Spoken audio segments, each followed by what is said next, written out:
Hi friends, night டின்னருக்கு தோசைக்கு தக்காளி சட்னி செய்யலாம். வெங்காயம் வரமிளகாவும் போட்டாச்சு. இது நல்லா கோல்டன் ப்ரௌன் வர வரைக்கும் வதக்கிக்கலாம்.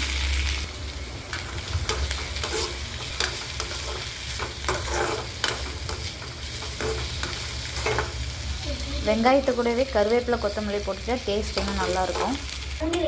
இந்த ஸ்டேஜில் ஆனியன் கொஞ்சம் பிங்க் கலரில் மாறி போட்டுருங்க. இந்த ஸ்டேஜில் டொமேட்டோ போட்டுடலாம்.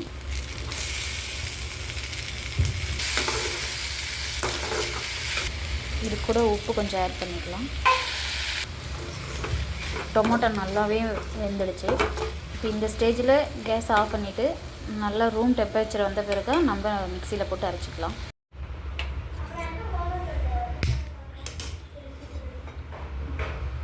காஃபி போடலாம். குழந்தைங்க 2 பேரும் ஹோம்ஒர்க் எழுதிட்டுருக்காங்க. அவங்களுக்கு காஃபி போடுறதுக்காக பால் காய வச்சுருக்கு.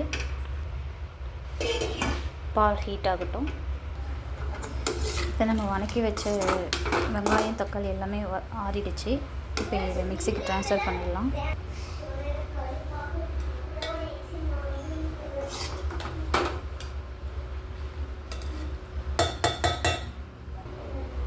எல்லாமே போட்டாச்சு.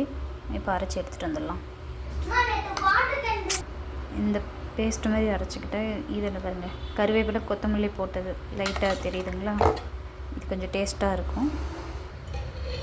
இப்போ வெங்காயம் தக்காளி வதக்கின இந்த பேனல்லே எண்ணெய் லைட்டாக விட்டு இதிலே கடுகு எல்லாம் போட்டு தாளித்து சட்னியை தாளித்து போட்டுக்க வேண்டியது தான். காஃபி ரெடி ஆகிடுச்சு.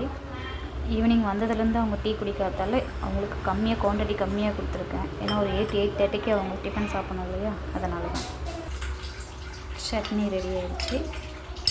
இனி தோசை ஊற்ற வேண்டியது தான். தோசைக்கு மாவு ட்ரான்ஸ்ஃபர் பண்ணிக்கலாம்.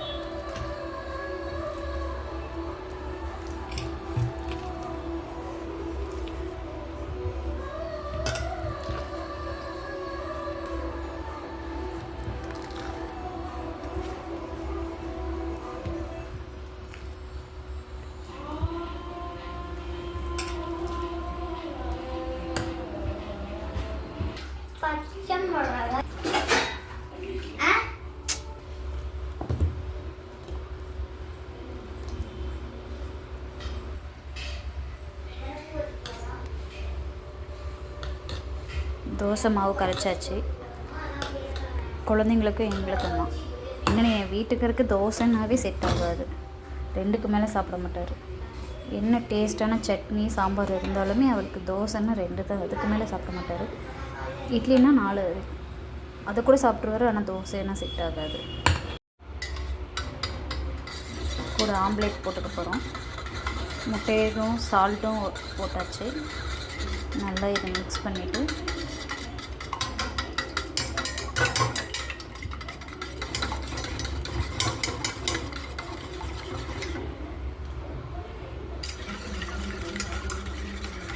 கட்டியில் எல்லாமே நல்லா பீட் பண்ணிவிட்டு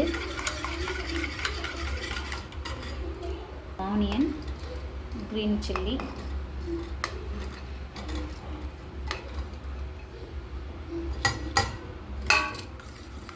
இதுவுமே நல்லா மிக்ஸ் பண்ணிக்கணும். எனக்கு கூட தோசை சட்னி கூட இந்த 2 ஆம்லேட் கொடுத்தா மட்டும்தான் என்னுடைய ஹஸ்பண்டுக்கு இதை சாப்பிட முடியும். இல்லைன்னா அவருக்கு தோசையே செட் ஆகாதுங்க. இப்போ ஆம்லேட்டும் தோசையும் செஞ்சிடலாம்.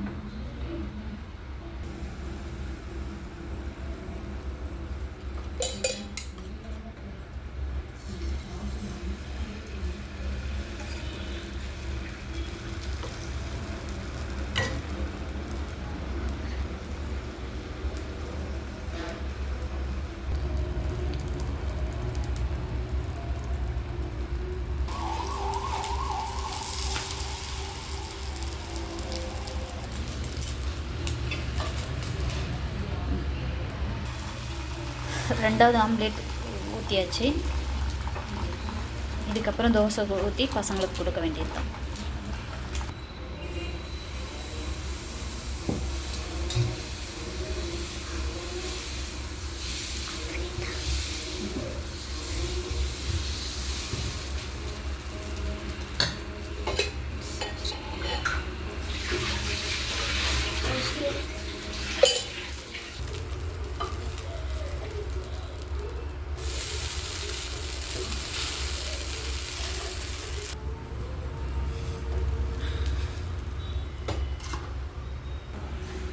எதுவுமே தெரியல.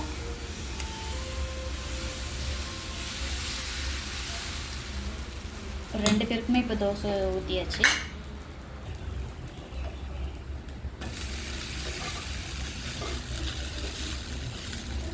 என்னுடைய பொண்ணுங்க ரெண்டு பேருக்குமே தோசை மெலிசாக இருந்தால் மட்டும்தான் சாப்பிடுவாங்க. திக்னஸாக இருந்தால் சாப்பிட்றதே கிடையாது.